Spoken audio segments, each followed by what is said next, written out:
So, hello everyone. My name is Martina, and I'm an education officer here at the Faculty of Science at the University of Gothenburg. And I work with our international programs here at the faculty. I am joined by two colleagues today that are working at the Marine Science Department that will talk a little bit about our programs there. And I am also joined by two student ambassadors that are international students here at the faculty who will talk about a little bit about what it's like being an international student in Gothenburg and in Sweden. And we are talking about our master's programs, as we said, so I'll just show you which programs we are talking about. So we have 4 programs within the marine sciences. We will talk about those, and then we'll talk a little bit about our admissions process, a short introduction of Gothenburg and how to find housing, tips and tricks for that. We'll talk about our welcome program and events, and also about what you can do in the city of Gothenburg, and finish off today's webinar with a question and answer session. But before we start with that, we thought we would like to know a little bit about yourself. So I will start a poll here that you can answer, and we would like to know a little bit what program you are interested in. So feel free to just click on the answer that is most suitable for you. If you don't know, you can click the don't know button.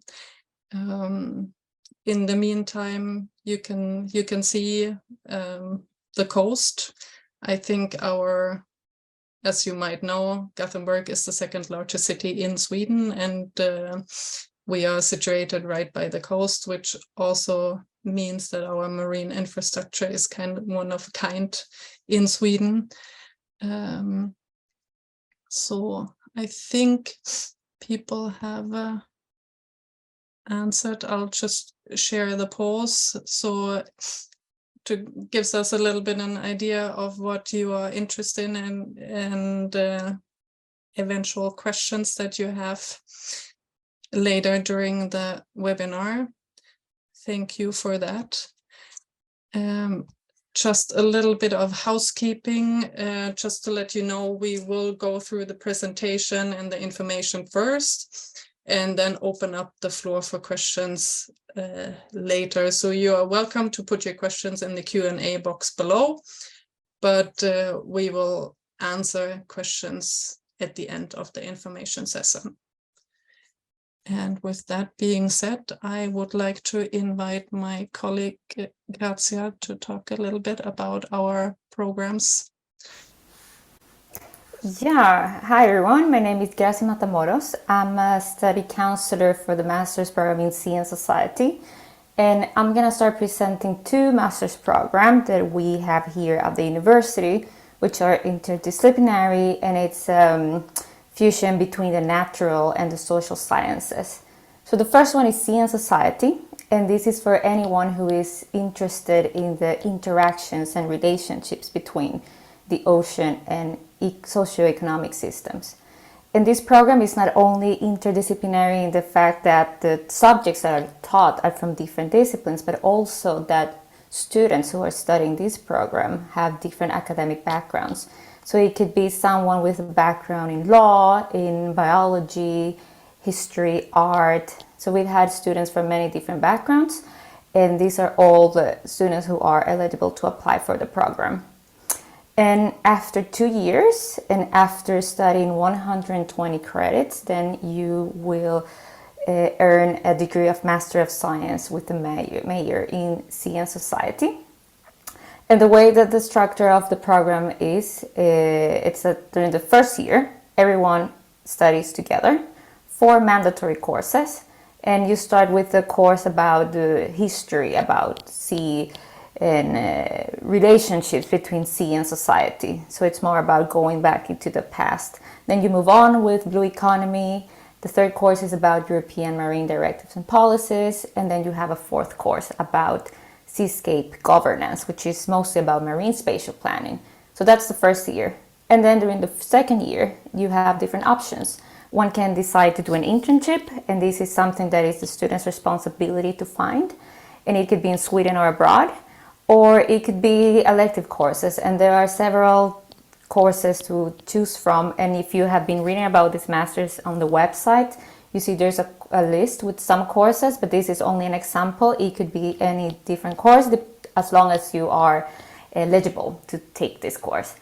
And finally, there's a master's thesis. So it's an individual research project that students carry out on their own. And previous students have done research related to the blue economy or to marine tourism, to offshore wind power, to fisheries, so several different topics. And then when you're done with your thesis, you're ready to work, and it could be in different areas, maritime or marine fields. And then the second program, it's, as you will see it now on the slide, it's a long name. It's the Nordic Master's Program in Sustainable Production and Utilization of Marine Bioresources. It's a long name, as I mentioned, so we just call it MyBio. So this is also a transdisciplinary master's program, and here you also integrate different disciplines: biology, environment, social sciences, law. And this is all for a sustainable production and use of marine resources. The main difference between this one and Sea and Society is that MyBio is more focused on aquaculture, so producing blue protein in a sustainable way. And it's organized by 3 Nordic universities, so this is what makes this program so unique. So it's not just the University of Gothenburg, but also in partnership with the Nord University in Norway and Håller University in Iceland. And at the end, you also have your degree of Master of Science after 2 years. And again, the structure for this program, it's a little bit different from Sea and Society. So everyone starts with one mandatory course, which is online. And you can do it at, online, but you can be in any of these countries. And then for the rest of the courses, for the rest in 45 credits, you can decide if you study at the University of Gothenburg, in Norway, or in Iceland. So this is something that your individual study plan that you build up together with the study counselor. And then the second year is just the master's thesis that you can, again, carry out at any of these universities or with external partners. And it's 1 whole year focused on research, which is really exciting. And we can go on to this next slide. Yes, so the entry requirements are quite similar. So both programs require a bachelor's degree or 180 credits in any field, any discipline, as I mentioned before. But then how do you come into the program? So this is why it's important that you put a lot of attention to a personal letter. So we need you to submit a motivation letter that says, why are you the right person for this program? How is your academic background fitting in with this? And what are your plans for a future career in the field of Sea and Society or sustainable use of marine resources? This is for both programs, and then for Sea and Society, there's even a need to submit a CV. And then for both programs, the English requirement is, as you can see here, so it's English 6. And you can show this in many different ways, and one example is through a test like the TOEFL or the IELTS. But more specific information about this, you will find it on University Admissions Sweden .se. Yes, thank you. Then we'll move on to 2 more programs within the marine sciences.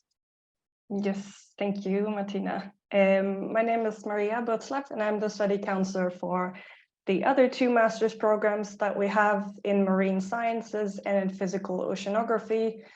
Unlike the programs that Yasia just presented, those 2 programs are not so much interdisciplinary, but only on the natural science side.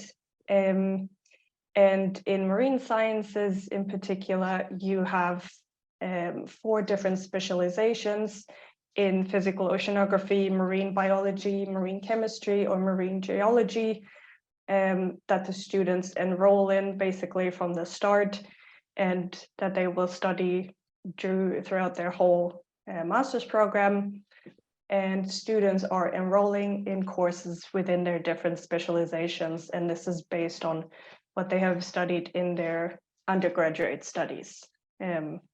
So if you have a bachelor's degree in marine biology or in biology, you will most likely also continue in the marine biology field.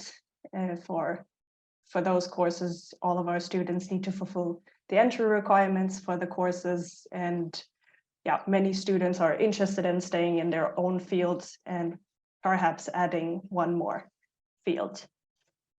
The master's program starts with one mandatory course called Marine Project from Idea to Action, where all of the students learn to basically plan a whole marine project from beginning to end.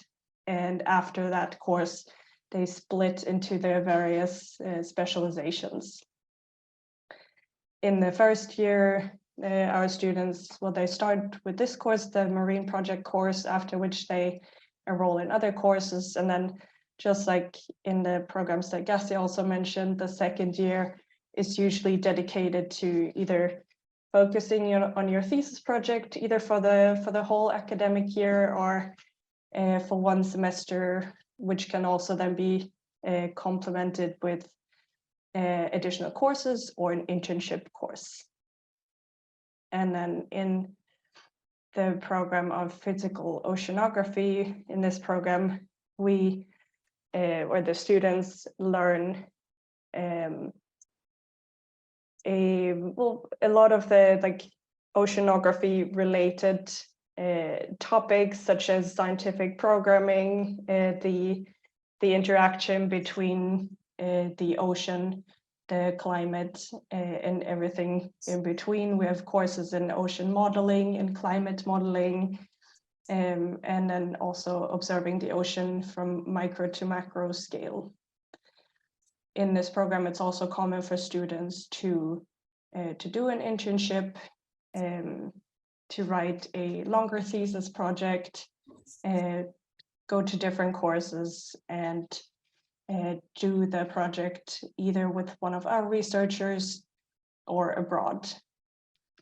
And the entry requirements for these courses in marine sciences is a bachelor's degree in one of the degrees listed here, either in marine sciences, in biology, chemistry, oceanography, or earth sciences. In physical oceanography, the students need a bachelor's degree in oceanography, meteorology, physics, or mathematics. That's also a usual entry into our master's program. And then, just like with the previous programs, our students need to show that they fulfill the entry requirements for English, so English 6 or the equivalent, or an internationally recognized test. You can also show your English level through previous studies in English at university level, and we have all of the information on universityadmissions.se.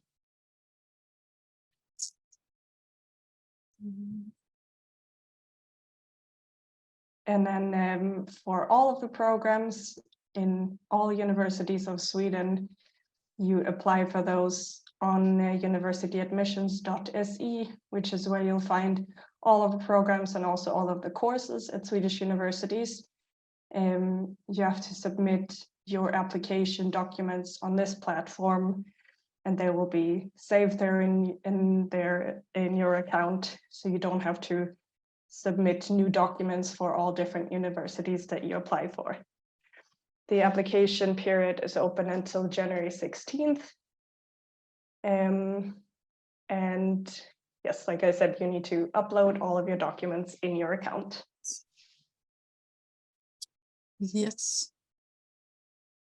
If you want to get in contact with me or Gracia, You can do so by emailing us at svl@marine.gu.se. If you have a question specifically about the MarBio program, you can use this one. This is info_mar-bio and then @swemark.gu.se. You can also email us at the SVL Marine address, and we can forward this email to the correct person. Thank you very much. And everybody who is attending today will also get the presentation afterwards. So I will make sure to send that out to everybody.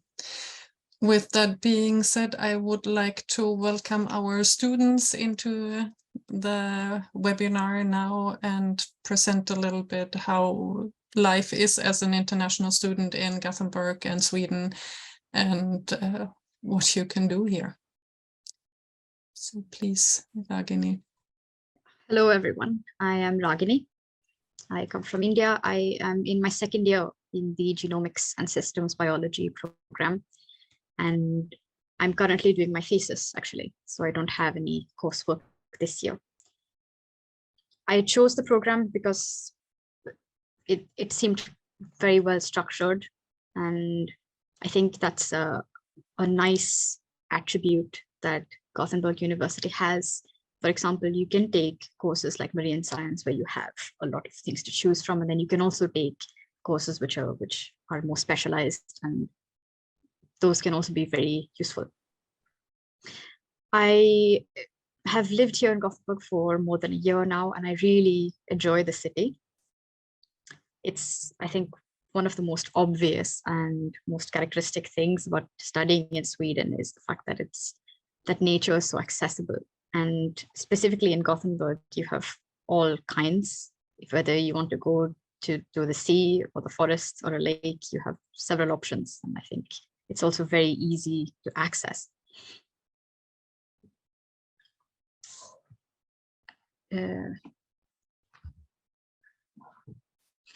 Yeah, and to talk more about the city, it's really a student city.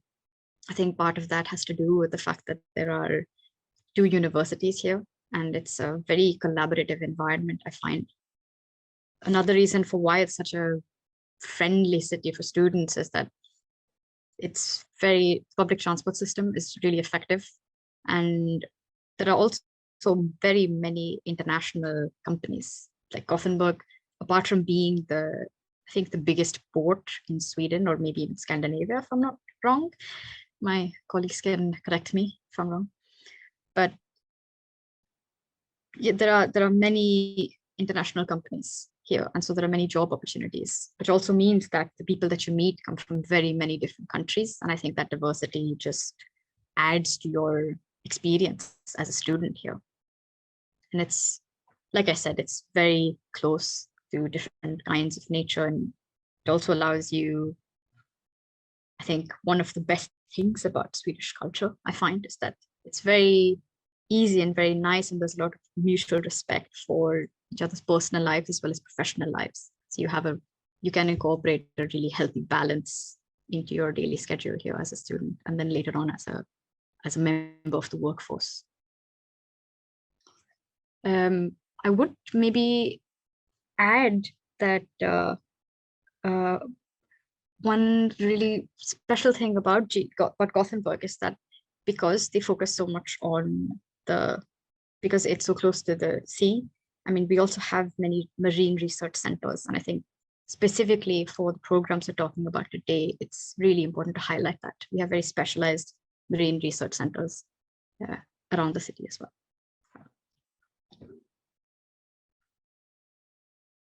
And the study system here is fairly straightforward. You have one course at a time. So you have per semester, you could take 2 courses, each of 15 credits. And that allows you to really focus and go in depth into one course. There are many ways that they evaluate you. It doesn't just have to be an exam. It could be a presentation. It could be some labs. Some courses have really large practical components. So it might be that you have only or maybe 60% could be a lab report that defines your grade. And of course, if you have any questions, you're always welcome to reach out to study counselors. And you can also reach out to any of the, like me or any of my teammates towards student ambassadors, and we're more than happy to help you.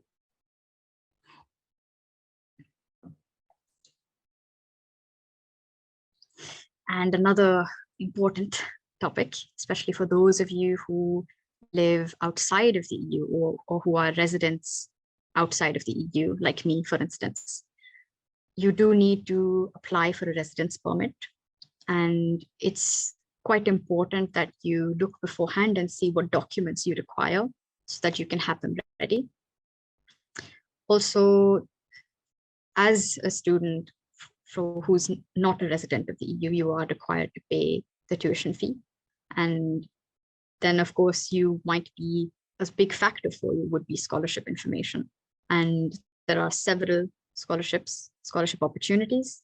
To name a few, there is the Swedish Institute Scholarship, and there is also the Axel Adler Scholarship, which is then given by only the University of Gothenburg. The former one, the Swedish Institute Scholarship, is applicable to all students studying in Sweden. Thank you very much, Ragini. With that, we will let Berit jump into the webinar and talk a little bit about her experience in Gothenburg. Yes, so hey everyone, my name is Berit and I'm an international student from the Netherlands. I did my bachelor's in chemistry and then I worked for a year at a company. And after that, I decided that I actually wanted to learn more and do a master's. And then I found the master's here in Gothenburg, which was perfect for me, the master's in organic and medicinal chemistry. And I'm currently in my second year, which means that I'm doing my master thesis of 60 EC. So that means a whole year master thesis in computational drug discovery. So why did I choose this program? I really like that the program offered this like really good mix between medicinal and organic chemistry, and it's very specific, which I think is a lot the case with all the programs here, all the masters that are offered by the University of Gothenburg, and you get a very good mixture also of theoretical knowledge and research, which they focus on a lot here, and I really like that because I think you learn a lot by doing research. So what you should look forward to in Gothenburg is, of course, as Ragini already said, the beautiful nature here, because it's literally just outside the city, as you can see here on the lowest picture. And there is a really beautiful island groups here in Gothenburg, and you can get to them within an hour, I think, from the city center. So that is really nice. And of course, I don't know if you know it, but fika is of course a very important thing here in Sweden. And that is that you just have a cup of coffee with some nice pastries with it, such as a cinnamon bun. And that is just awesome. You can have it like 24/7 a day. I love it. So I'm gonna talk to you about housing, because this is quite an important thing if you want to study abroad. And it also has, of course, a major challenge to find housing. And I think it's quite general, doesn't matter to which country you want to go, finding housing as an international student would always be hard.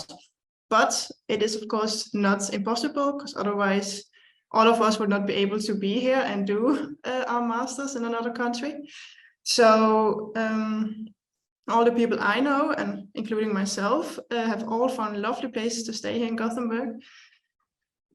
So therefore, I thought about sharing a few tips with you guys on how to find housing. So the first thing I would say is to register on SGS, Student Bostäder, and that is the student accommodation offered by the university. It's a really big organization and they have a lot of housing all around the city, but they go around by queuing time. So how longer you are in the queue, how easier it is for you to get an accommodation through the site.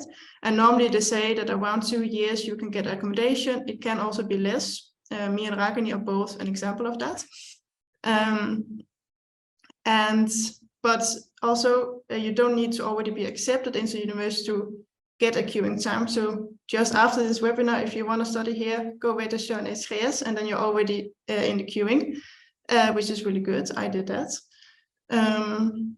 So I got actually my accommodation through SGS this year, in my second year of my master's, which meant I had 1.5 years of queuing time, which was enough for me to get a nice place to live through them. Also, you can also get earlier, also a bit depending on what you want in your housing, because if you want, like, for example, a smaller place where you, for example, share a kitchen, it's easier to get that than if you want everything for yourself. Also, it's good to look at the options direct and Sista Minuter, because these are houses that are directly available, or houses that someone maybe said that they didn't want it anyway, so in the last minute they are available again. Through this you can also get spots. Another way of finding housing is to join student groups on Facebook that offer housing. I would be a bit aware of scammers here, so don't just transfer money, but really be sure that it is legit. There are also different housing websites where people put on if they have like a room available, or they want to rent out their apartment or stuff. These you can find on the GU websites. And when you search for housing, you should really don't limit yourself and don't have too many requirements. It's also not bad to live a bit outside the city center, or even outside Gothenburg, as the public transport is really amazing, and you can always get into the city within half an hour. So there's definitely hope. So everyone I know got housing, as I said. And even if you don't find housing before you get here, you should just come, and within a few days you can find housing. My brother had that, and he's now in Stockholm, but he came here living in hostels for 2 days, and then he found housing, because it's easier to find something if you're already here, because then you could go and look at the place, and then you know that the person, like the landlord, is a good person, a real person, and they know that you are also a normal person. Yes, so moving on. Yes, so of course, when you come here in the autumn, there is a lot of things going on, as we have a whole welcome events, as well from the University of Gothenburg, but also from the Faculty of Science. We will host a welcome day to welcome all of you international students, so that you can already get to know each other, you can get the information that you need to study here, and of course you can join different activities, and then you can get to know Gothenburg, but also do fun stuff. For example, organized either by us or by a Swedish student union, because you can also join them, or by an organization such as ESM, the Erasmus Student Network, or by Unimeet Gothenburg. So you will not be bored when you come here, and it will be an amazing time for you if you choose to study your master's here in Gothenburg. Yes. Yes, thank you so much, everyone. With that, it's time for us to answer some questions, and I see that we have a couple of questions in the Q&A box, so I think I'll just start from the top. Someone who wants to know about scholarship possibilities, especially specifically for the Mabio program. Are there any specific scholarships, or the ones that Ragini was talking about? Yeah, so I will go for the ones that Ragini mentioned. So the one for the University of Gothenburg and from the Swedish Institute, as there are no specific scholarships for just this specific program. Yes, thank you. And then 2 more Mabio questions. How does the program promote and support students in entrepreneurship and entrepreneurial ideas? And also, is there a blue biotechnology course addressed in this program? Katja, are you able to answer that, or? Yeah, I can answer. I can try to answer this. So for the Blue Biotechnology course, there is no mandatory course that you have to take within this topic, but there are courses related to these that are offered by the different partner universities. So students are free to choose if they want to study a course about this. And then the way that the program supports students in entrepreneurship and their ideas is that there are also courses that you can take, but also the program facilitates contacts with industries or companies that are working with this topic, and in the way that students can do an internship in these places or carry out a master's thesis. So that is a quick answer, but for more information, you can always send an email to info_mar-bio. Actually, I think we should write that email here again, but Maria mentioned the email address before, because then you come directly to the person that is working with this program, and you can have a longer, more detailed answer to that question. Yes, thank you. And we have a question for Maria, maybe. Is it possible to do the practical sorry, my pronunciation, hydrography course while completing the marine science or physical oceanography master's degree? Those words, seriously. Yeah, they're difficult words. Yeah, this course, we used to have this course. We're not able to offer it this year. And I cannot say at this point if we're going to offer this course again next year. If we do, then yes, this course can be included. It's a 30 credit course, so the whole semester, but this course can be included in those 2 master's programs. Yes. Good, thank you. And maybe a question for Berit and Ragini, if there's a question about if it's possible to work part-time while studying, for example, 1 to 2 days a week in total, or if the courses require full-time focus. I mean, you guys work. That's true. Berit and I both, this is a part of our part-time work. Personally, I do know some friends of mine also doing their masters who have worked or are working on weekends, especially within the service industry. So those jobs are available. And I think it depends on how you plan your time and how much, because everybody has a different way and structure that they require to work, to study and do both. So, I think you have the option to test and see if it works for you.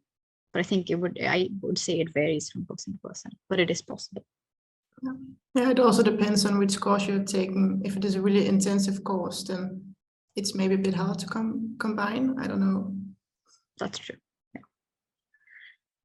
Yeah. But if you have anything specific that you want to ask about that, we could give you a general picture, but I don't think students in general work more than maybe 1 shift or 2 shifts per week, depending on the job. Yeah, also since you have to do your master thesis at some point, that requires also like a whole work week and sometimes more. So then it is for a lot of people, I think, too much. I think what we are doing right now as student ambassadors is just enough. Yeah. But yeah, it again depends indeed what Ragni said on how you built yourself. Yeah, now that you mentioned that already, we do currently have 8 international student ambassadors. So if you are looking into working part-time, you always have the chance to apply for that, because you will work with a really fun team here. Most of the students are actually graduating this year, so we need new student ambassadors starting this autumn. So I'm making a little bit job announcement here. The application will probably come out during the spring semester this time around. So keep an eye out for that. But Maria Grazia, do you want to add anything on that, or do we usually say studies are full-time, meaning that you are expected to do 2-year study work? Well, I think both Gussie and I would agree on that. The studies, of course, is a priority, but we also understand that Sweden is an expensive country, and some students need to have a second job and income on the side. What I also would like to add is that since our course structure is different from what many people are used to coming here from another country, where you maybe have the same schedule for the whole semester that just repeats every week, it might be hard to combine a consistent work schedule with the courses, because you might have a lecture on that day 1 week, but not the next week. So course schedules might change over the duration of the course, which could make it harder, which I think also is one of the reasons why many people work in the evenings. A question maybe a little bit related to that. Somebody would like to know if there are any opportunities to do internship in one of the projects at the university before the master's program starts. Do you know? Well, we have internship courses that people can enroll in for students coming, or for students who are not enrolled in a program yet. The students will need to do an internship with one of our researchers, with one of our projects. And those students also need to be registered on one of the internship courses. For students outside of the EU, the regular study fee or the tuition fee applies. For students inside of the EU, they can apply for an internship course. One of the requirements is that they have found a project and a supervisor to work with. We have on our website a list of all of our researchers working at the marine science department. And you're also welcome to contact me or Gussie about this. We have 2 more questions that are a little bit similar. What's the ratio between national and international students in the programs? And what is the admissions percentage for international students for the marine science program? So specifically for marine science, if I understand the question right, what are the chances of getting in as an international student, or is it yeah, maybe that person could clarify what they mean by admissions percentage, because I don't think I'm entirely sure what they mean. And as for the ratio of national and international, I would say that in the marine science program and also in the oceanography program, it's about 50-50.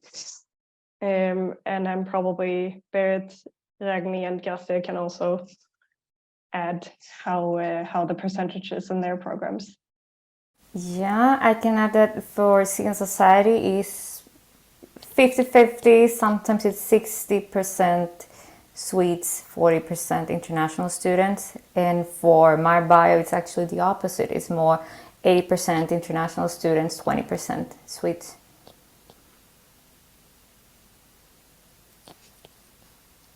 In my program, we actually have a really small group. It was maybe about 8 or 10 people in the beginning. And I think it's about 50-50 within that. But that's not a big number anyway, because that's 4 Swedes and 4 international students.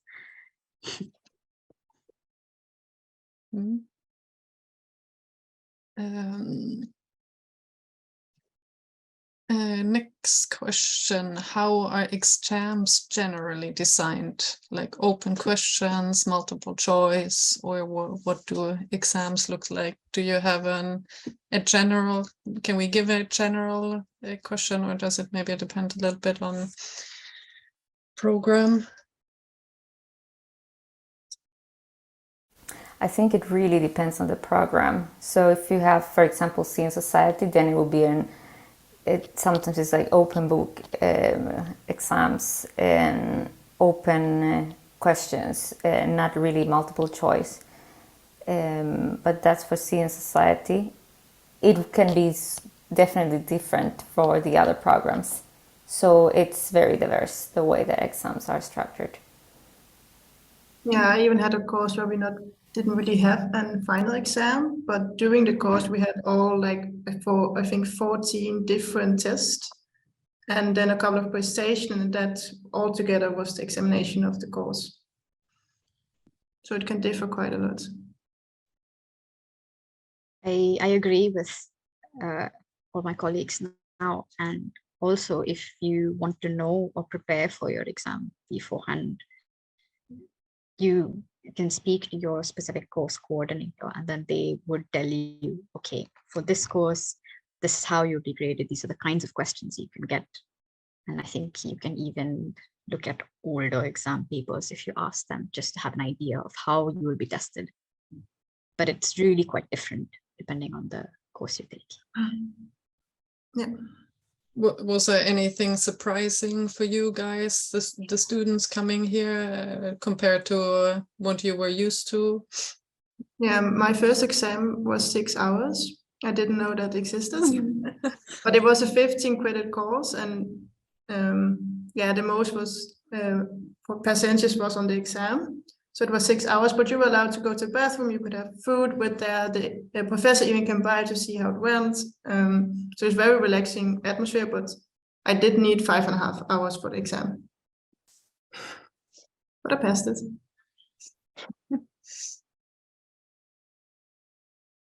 Ragini, anything that you thought was surprising or different?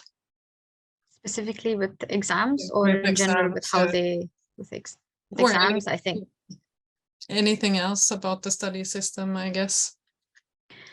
I like that most courses have very small class groups. Of course, there are, again, this number also varies, but it's smaller than I was used to. And what that means is that you get a good probability of being able to interact one-on-one with your lecturer or teacher or course assistant. And I think the way that they grade you as well is a lot more based on how much you understand. And I know that's something people talk about often, but if I were to talk about myself personally, in India, for example, it's a lot of the knowledge they test you on is how much you remember. But here, for example, if you have I was mostly tested on concepts, and if there were large practical components, for example, I had a bioinformatics course, and then you can't, instead of trying to memorize code, we were more tested on how do we problem solve. And then again, we didn't have a very large exam component at the end. We had more of these through the term little assignments that we had to submit, which then graded not really how much you remembered specific commands, but more how are you able to adapt to the problem and use a good strategy to solve it. I think that I really appreciate that. And it's quite non-hierarchical. So you address your teachers and your lecturers and everybody basically on a first name basis, and you can approach them very easily. It's one of the highlights of studying in Sweden, for sure, hands down. Yeah, I agree. Even in the workplace, I mean, it's coming from Germany originally, it is way more non-hierarchical here. Yeah, we got a clarification of the question about percentage of international students being admitted, it meant of it, what is the chance of getting accepted into the program as an international student? Okay, yeah. We don't have a set number on how many students we accept in each category in the international and national category. We have in this admission round that's open now, October to beginning of January, we invite all students to apply. We do have a second admission round opening in March, which is only open for EU citizens. And this will always depend on how many students we have interested in the program. And this goes for not only the programs that Gassi and I have been talking about, but all programs that you can never really say how good your chances are until all of the applications have been received and looked at.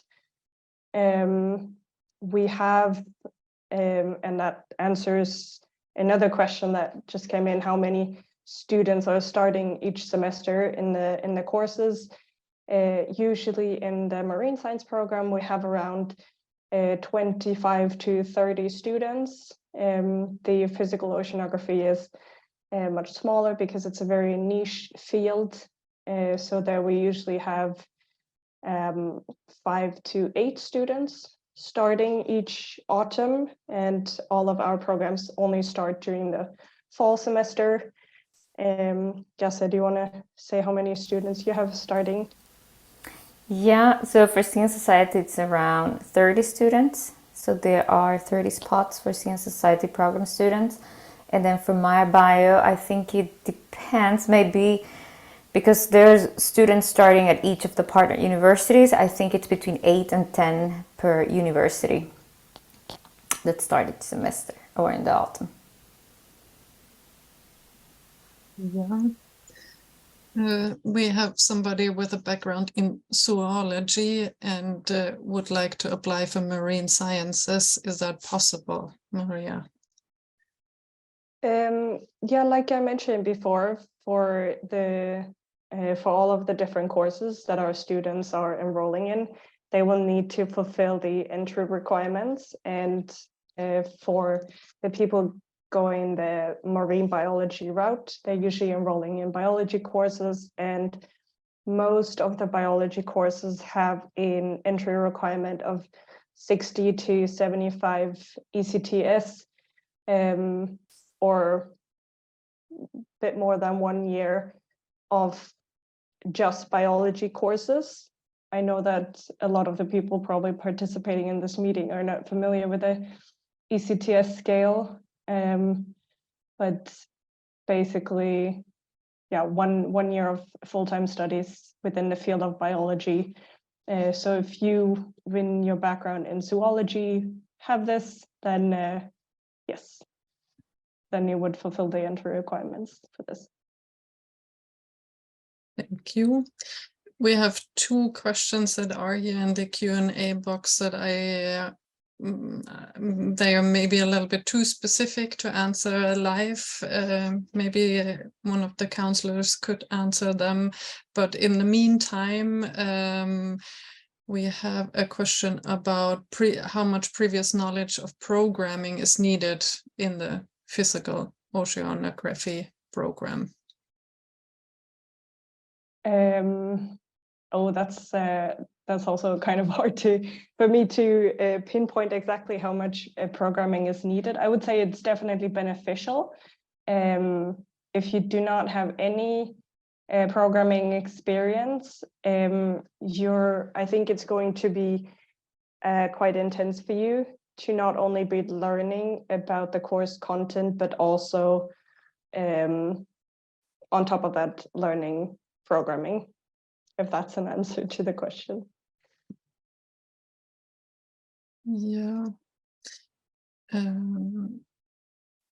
don't know, should we try to answer them more specific questions as well? Basically, there's a question from somebody that already has a master's degree in aquaculture from Bangladesh and would like to apply for the Marine Science Master's Program, and is asking if he or she needs to send a verified certificate and transcript of the master's degree from before to be able to apply for the Marine Science Master.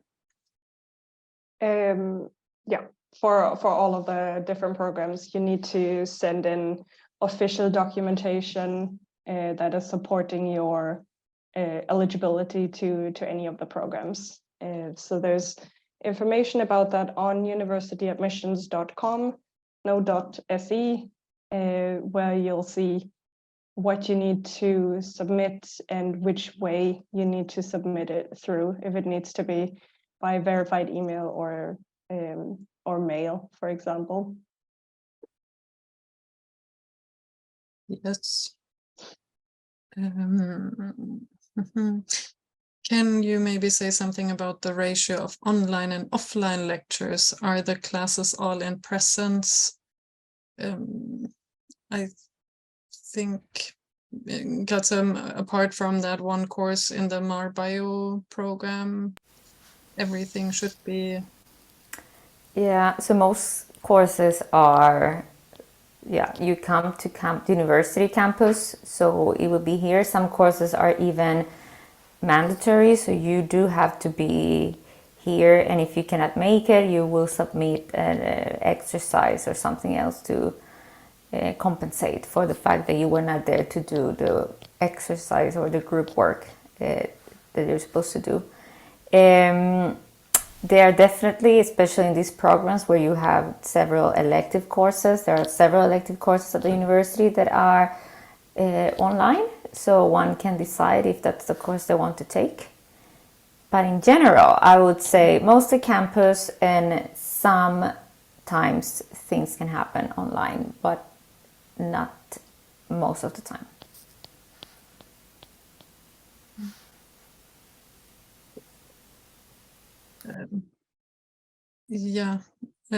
Ragini, you had... I thought I could just add something to that, something that I did before I came here. It was partly during the pandemic, so then there was even greater talk of would our course be online or offline, and I emailed my program coordinator, and so for all the 4 programs that we talked about today, there will be a program coordinator who specifically takes charge of how it's conducted, and you could also reach out to them, and that might give you more direct answers as well. Yeah, that was good advice. We'll take one more question, and it is a little bit more in detail, but for the Marine Science Program, here again, somebody would like to ask, what is the major focus of the program? Is it mainly microfauna or bigger, more complex animals and fields like, pardon my pronunciation, ichthyology will be covered as well? Many thanks in advance. Yeah, my recommendation for the student would be to look on the program website where we have the general information about the master's program, and on that page we also link to a program structure website where we have listed all the different courses that we're recommending in the program, and I'm guessing this person is particularly interested in the marine biology track. The courses that we're suggesting as part of the marine biology track, they're listed on this website with more general information, and people can also choose other kinds of courses. Excuse me.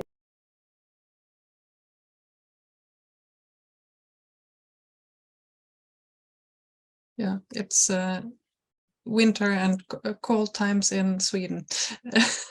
We'll let Maria get the cough out for now, but you got an answer I did, and my impression is exactly that. So just clarifying whether it is correct. So Great. I think we have to wrap this up, so I'll just share my screen here one more time and just show you how you can get in touch with us and where else you can find information. Like my colleagues mentioned, we do have a group of fantastic international ambassadors that are helping us with answering questions from prospective students like you. So, and we have an Instagram account that is sponsored or driven all by the students. So if you are not a follower yet, make sure to follow the Science GU account for tips on housing, what to do in Gothenburg, and so on and so on. We will also put these webinars on the YouTube channel, so the link is here, and like I mentioned, I will send the presentation to everybody that had registered afterwards. If you're wondering about, for example, our amazing field stations that we have alongside the coast of the west coast of Sweden, you can take a virtual tour of all the facilities here at the faculty. We also have the link here, and then just some useful links to other places where you can find information. So with that being said, I urge you to just get in touch if you have questions, if you have concerns. We are here to answer them. Reach out to the student ambassadors. They can help you with more practical questions about life and studies in Sweden. And thank you very much for joining us today. And we'll hope to see you in the autumn in Sweden. Bye, everyone.